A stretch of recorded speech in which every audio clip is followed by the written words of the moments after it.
First of all तो आप सभी का आज की मीटिंग के लिए हार्दिक अभिनंदन है, स्वागत है।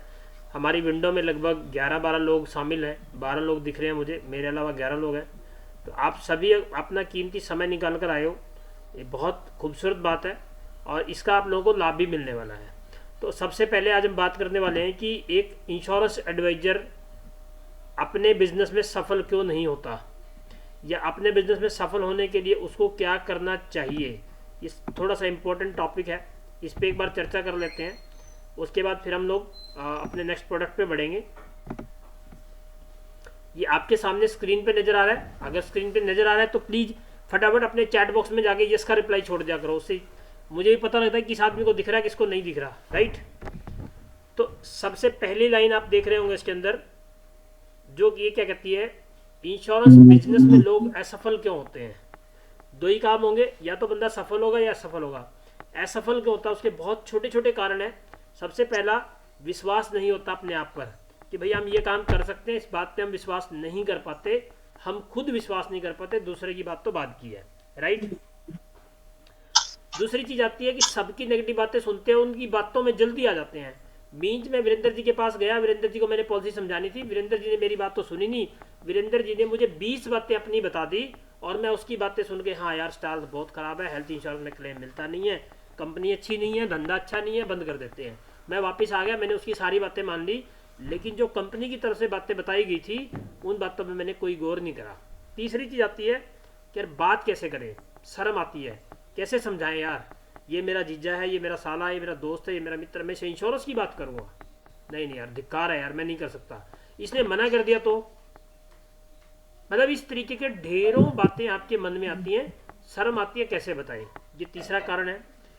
चौथा कारण छोटा सा दिया उन्होंने, कोई ना बोल देगा तो, अगर सफल नहीं होता तो लोग क्या बोलेंगे, इस तरीके का विचार दिमाग में आ जाता है, अहम बीच में आ जाता है, जिसकी वजह से हम डर डर के मारे या एक भय की वजह से सामने वाले से बात ही नहीं करते। मैं आपको यहाँ पे एक एग्जाम्पल दूंगा, मैं पहले भी देता हूँ उस एग्जाम्पल को, आप ध्यान से सुनना। दोस्त, आप किसी के पास जाते हो या आपके पास कोई आ रहा है, तो सामने वाला आपको सबसे पहले ऑफर करता है, वीरेंद्र जी चाय लेंगे क्या। भाई साहब, ये ह्यूमन टेंडेंसी है कि वीरेंद्र जी हो, कपिल जी हो, राहुल हो, नरेश हो, विक्रांत हो, अमित हो, सबसे पहले व्यक्ति ने जाते ही पहली बात करनी है कि नहीं नहीं यार, मेरा मन नहीं है पीने का, मैं नहीं पीऊंगा, मीन्स उसने ना करनी है। लेकिन अगर हम वहाँ पे कुछ देर बाद रुकेंगे, 15-20 मिनट रुकेंगे, बातचीत करेंगे, उसके साथ रेगुलर रहेंगे बंदे के साथ, तो हम कुछ देर बाद फिर से वो आदमी पूछेगा, नहीं विक्रांत जी अब तो यार आधा घंटा हो गया और अब तो आपको मेरे साथ चाय पीनी पड़ेगी। आप ना तो नहीं कर रहे होंगे, आपके मन में बात आ रही है कि नहीं मुझे मना करना है, अमित भाई आप प्लीज म्यूट कर लें। तो मना तो आप अभी भी कर रहे होंगे, लेकिन अभी यहाँ पे आपकी जो ना करने की मतलब रिप्लाई करने का तरीका था, उस तरीके में थोड़ा सा हल्का सा फर्क पड़ेगा। मतलब पहले अगर आपने बहुत एग्रेसिवली करा हो, नहीं नहीं यार वीरेंद्र मैं अभी चाय पी के आया था किसी के पास, सॉरी भाई मेरा मन नहीं है पीने का। लेकिन दूसरी बार जब मैं दोबारा बात करेंगे, मैं दोबारा कहूँ, नहीं वीरेंद्र भाई सॉरी यार प्लीज़, मन नहीं है चाय पीने का। मतलब पहले वाली ना का वजन कुछ और था, दूसरे वाली का थोड़ा हल्का हो गया। लेकिन अगर मैं वीरेंद्र के साथ तीसरी बार बैठूंगा तो शायद तीसरी बार वीरेंद्र दो काम करेगा, या तो मैं मना नहीं करूंगा उसको, या वीरेंद्र ने अगर चाय पूछी तो मुझे जबरदस्ती उसकी चाय को पीना पड़ेगा। मीन्स कि मैं तीसरी बार उसको मना कर ही नहीं पाऊंगा, कितनी बुरी से बुरी स्थिति हो, कितना कुछ भी हो, हमें तीसरी बार में उसकी चाय पीनी ही पड़ेगी। मतलब समझ रहे बात का, कि अगर वो आदमी मुझे तीसरी बार चाय नहीं पूछता तो मैं चाय नहीं पीता, पहली बात।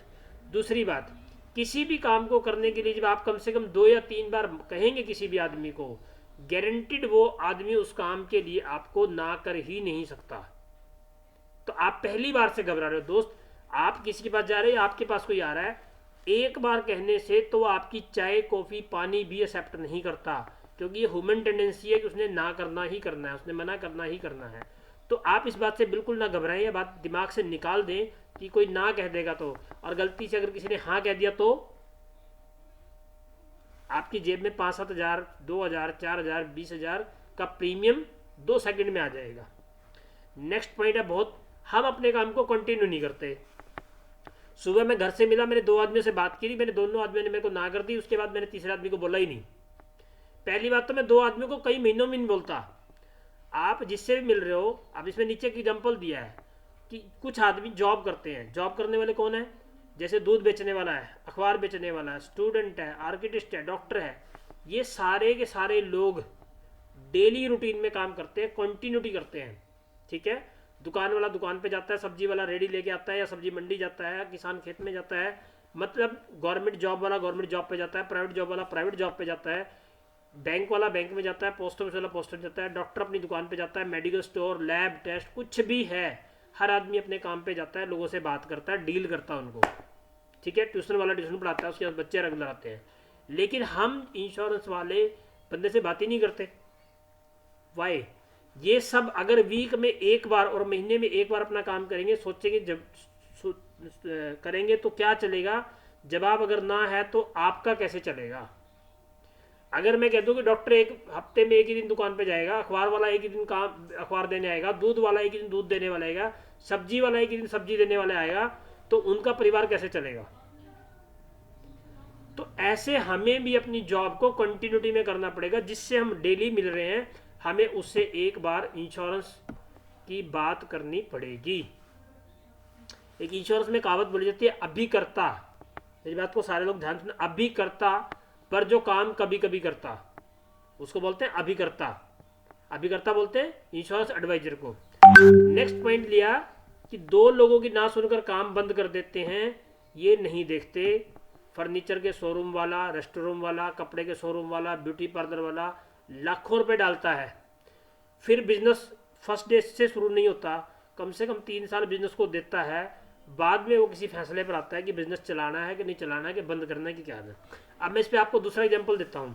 आपको एक बंदे ने कहा, आपने ना कर दी। आप एक ड्रेस खरीदने के लिए, कोई शर्ट या पैंट लेने के लिए या लेडी सूट लेने के लिए आप मार्केट में गए, और मार्केट में जाने के बाद आप एक दुकान पे जाने के बाद उसने दुकान से 50 शर्टें आपके साथ ने रख दी, 50 पैंट रख दी। हो सकता है आपको पैंट पसंद ना आए, हो सकता है आपको शर्ट पसंद ना आए, और अगर पसंद आ जाए तो बाद में आपका रेट ना बने। आपको भाई साहब मैं 500 रुपये दूंगा और दुकान वाला कहे नहीं भाई साहब मैं 700 लूंगा। तो हो सकता है उसकी 2 घंटे की मेहनत के बाद आप उसका वो प्रोडक्ट वहीं छोड़ के आ जाओ, तो क्या वो दुकान बंद कर देगा? तो ऐसे ही हमारे बिजनेस में हमें कुछ लोग मिलेंगे, कुछ लोग हमारा सिर्फ प्लान समझेंगे, टाइम देंगे, लेकिन हमारी सेल नहीं होगी। बट हमें रेगुलर लोगों से मिलकर बात करनी पड़ेगी। और लास्ट एक बहुत बढ़िया पॉइंट इसमें दिया हुआ है कि किसी भी आदमी को अगर सीए बनना है, डॉक्टर बनना है, एक्टर बनना है, लॉयर बनना है, उसको उस काम को बनने के लिए कम से कम 3 से 5 साल की तो स्टडी टाइम लगता है। उसके बाद हर बिजनेस में, चाहे लॉयर है, चाहे सीए है, चाहे डॉक्टर है, भाई साहब 4 से 5 साल चाहिए उसको अपना सेटअप करने में। जो आज डॉक्टर है कोई उस पर ट्रीटमेंट नहीं कराना चाहता, जो आज लॉयर बना है उस आदमी को कोई केस नहीं देना चाहता, और जो आज सीए बना है उस आदमी से कोई भी अपनी इनकम टैक्स की रिटर्न नहीं भरवाना चाहता, क्योंकि उसके पास एक्सपीरियंस नहीं है। लेकिन इंश्योरेंस के बिजनेस में पहली बात तो लगना कुछ नहीं। मेरे से कोई साथी आया, आपको फार्म भरवाया, फीस लगी नहीं लगी पता नहीं, और आपका काम शुरू हो गया। लेकिन आप सीखने के लिए आपने थोड़ा सा शाम को सीखा, सुबह जाके विक्रांत जी आपके सामने बता रहे हैं कि मैंने जाके प्लान दे दिया। अगर विक्रांत जी का प्लान मिल गया तो आज ही रेवेन्यू जनरेट हो गया। मेरी बात को समझना, आपका लगा क्या उसमें? तो सबसे आसान काम और सबसे जल्दी पैसे देने वाला जो काम है वो एक इंश्योरेंस एजेंट का है। वो एक इंश्योरेंस एजेंट अगर उस पर थोड़ा सा इनपुट डाले तो बहुत सारी आउटपुट ले सकता है। पॉजिटिव रहें, पूरे जोश के साथ काम करें, धीरज रखें। सबसे इंपॉर्टेंट, आप अपने आप में देखो कि आपकी गलतियां ढूंढो, अपने आप में सुधार लाओ, सफलता आपके कदम चूमेगी। ये सच्चाई है, इसमें गलतियां किसी में नहीं है, कुछ नहीं होती गलतियां। सिर्फ हम जैसे जैसे काम करते चले जाते हैं तो हमारे काम करने की शैली में इम्प्रूवमेंट आना शुरू हो जाता है। कि भैया पहले हम एक काम को किसी और तरीके से कर रहे होते थे, बट जैसे जैसे हमने उसको लर्न किया, जैसे जैसे हमने उसके ऊपर नीचे वाले से सीखा, समझा, तो हमारी प्रोडक्टिविटी ज़्यादा होगी और हमारा कस्टमर के साथ कनेक्शन जो था उसमें हमने बहुत नीट एंड क्लीन बातचीत करनी शुरू कर दी। राइट? तो दोस्त, ये जो इंश्योरेंस में सफल ना होने के कारण है, आपने इनसे बचना है, खुद पे विश्वास भी करना है, नेगेटिव का कोई असर नहीं होना चाहिए आपके ऊपर। हमारा एक ट्रेनर कहा करता है, ट्रेनिंग में, जब ट्रेनिंग में 500 लोग होते थे, कहता तुम सारे के सारे ना बोलो और तुम मेरी बॉडी का एक बाल हिला के दिखा देना। बात समझ रहे हो? किसी के ना कहने से आपके शरीर पे फर्क नहीं पड़ना चाहिए। कोई बात नहीं, क्या फर्क पड़ता है भैया, कल वो ना वाला हाँ में ही बदलेगा। आपको कोई हेजिटेशन नहीं होनी चाहिए। सर एक बंदा सुबह आपका डोर खड़काता है और आगे कहता है भिक्षा मांगने आता है, समझना, साधु या कोई भी, कितना कितना गलत काम है, कितना बुरा काम है यार। वो शर्म करेगा तो उसको भिक्षा कहाँ से मिलेगी। और हम तो बहुत अच्छे आदमी हैं, हम तो वेल शूट बूट टाई वाई बंदे हैं, अपने काम को कंटिन्यूटी करने में कोई समस्या नहीं है। जब सब लोग अपना अपना काम कर रहे हैं तो हम भी इंश्योरेंस का काम करते हैं, तो हमें अपना काम करने में दिक्कत क्यों है? हमें रोज बंदे से बात करने में दिक्कत कहाँ है? क्या फ़र्क पड़ रहा हमें, सामने वाला दे रहा है कि नहीं दे रहा, मिल रहा है कि नहीं मिल रहा। लेकिन जब हम अपना काम कंटिन्यू से करेंगे तो हमारे रिजल्ट में भी चेंज आएगा। तो हमें बचना है इन चीज़ों से दूर होते हुए, हमने अपने धंधे में प्रोडक्टिविटी क्रिएट करनी है। तो ये असफल होने वाली बातें, इनसे बाहर आके हमने पॉजिटिविटी से इनके अपोजिट काम करना है, राइट। तो ये टॉपिक पे जिस साथी को लग रहा है कि उसको काम करने की ज़रूरत है वो प्लीज़ काम करे। और मैं इसमें 2 लाइनें और आपके लिए ऐड करूँगा। ऊपर वाले से पूछो कैसे, और नीचे वाले को बताओ ऐसे, और बीच में बनेंगे पैसे। मेरी बात बड़ी ध्यान से सुनना। जिस भी फील्ड में हो, आपको अगर कोई बात नहीं समझ आती, आपको कोई बात नहीं पता है, अपने सीनियर को फ़ोन करो, ठीक है, उसको पूछो कैसे कैसे होगा ये। बीच में आपका कस्टमर है, भाई साहब उसको बताओ ये ऐसे होगा, ये हेल्थ इंश्योरेंस पॉलिसी ऐसे काम करती है, आपका क्लेम ऐसे आएगा। जब आप ये दोनों काम कर दोगे तो बीच में क्या मिलेंगे? बंदा काम किसके लिए कर रहा है? पैसे के लिए। तो ये आपने विशेष बातों को समझना है सर। और जो ये फेलियर होने वाली चीज़ें हैं, प्रोडक्टिविटी नहीं करने वाली है, इनसे दूर रहना है। अगर आपको यहाँ तक मेरी बात समझ में आई हो तो फिर से अपने चैट बॉक्स पे जाके जल्दी से यस लिखें और मुझे अपडेट करें। किसी को नहीं समझ में आई है तो वो वापस मुझसे बात करें।